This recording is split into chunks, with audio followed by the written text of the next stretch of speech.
Greetings everyone, this is Pato Banton in California, sending love to all of our friends and family. And I just want to say I wish I could be there with everybody, but as you know, with this quarantine there's so many loopholes and restrictions.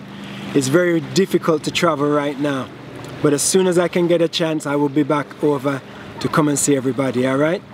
I'm also very honored that I've been asked to read Major's eulogy today, so here goes.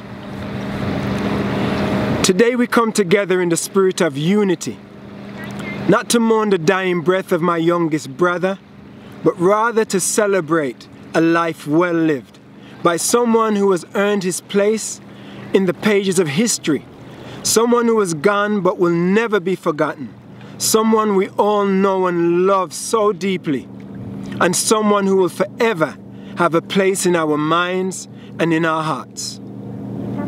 Winston Augustus Mendes, otherwise known as Wham, otherwise known as Major Winnie, otherwise known as the Major, otherwise known as Big Man or Musical Guru, or otherwise known as the Godfather of music in Birmingham, was born in South London to his amazing mother, Lillian Murray, otherwise known as Mama Lilly, and his estranged father, Leon Mendes.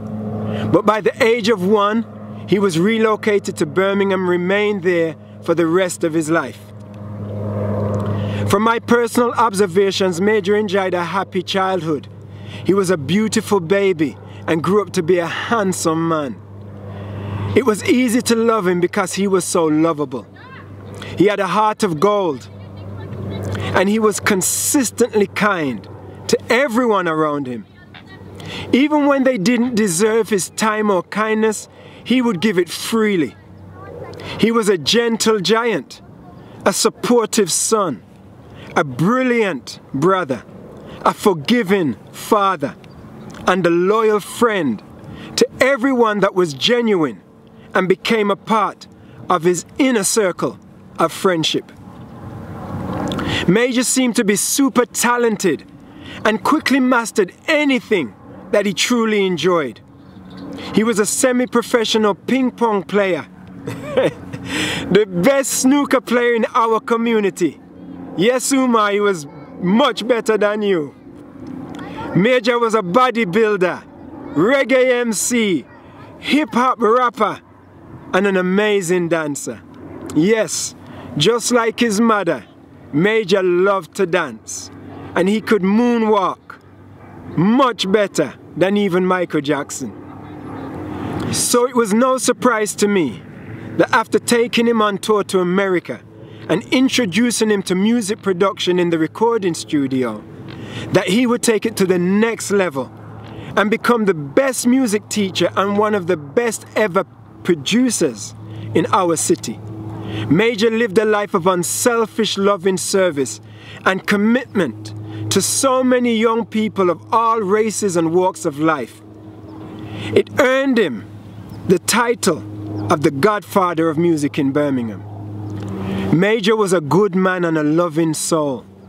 His recording studio was not only a place to create the wickedest beats and musical magic, but it was also a place that people went to for all kinds of advice, guidance, counseling, conflict resolution, and deep philosophical reasoning. Major did not belong to any specific religion, but he did study all of them, and he looked for the best in all of them. He would always say, "Yo, I'm spiritual, not religious." And he really enjoyed speaking about God and the deeper meanings of life. Major was not afraid to die because he knows that death is an illusion, and he knew exactly where he was going after this short life in the flesh in this world.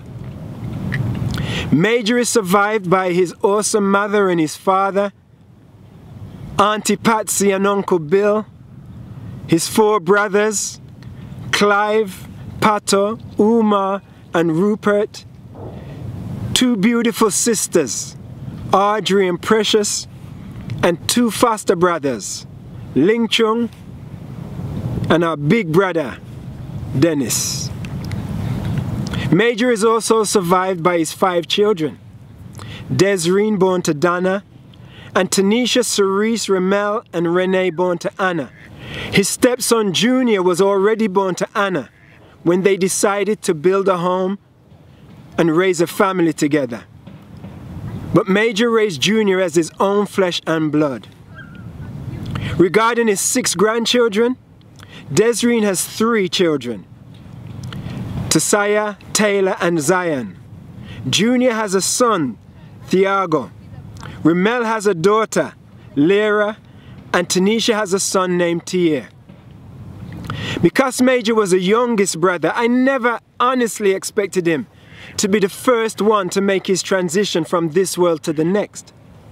But there is a scripture that says, "And behold, many who are first will be last, and those who are last will many times be first."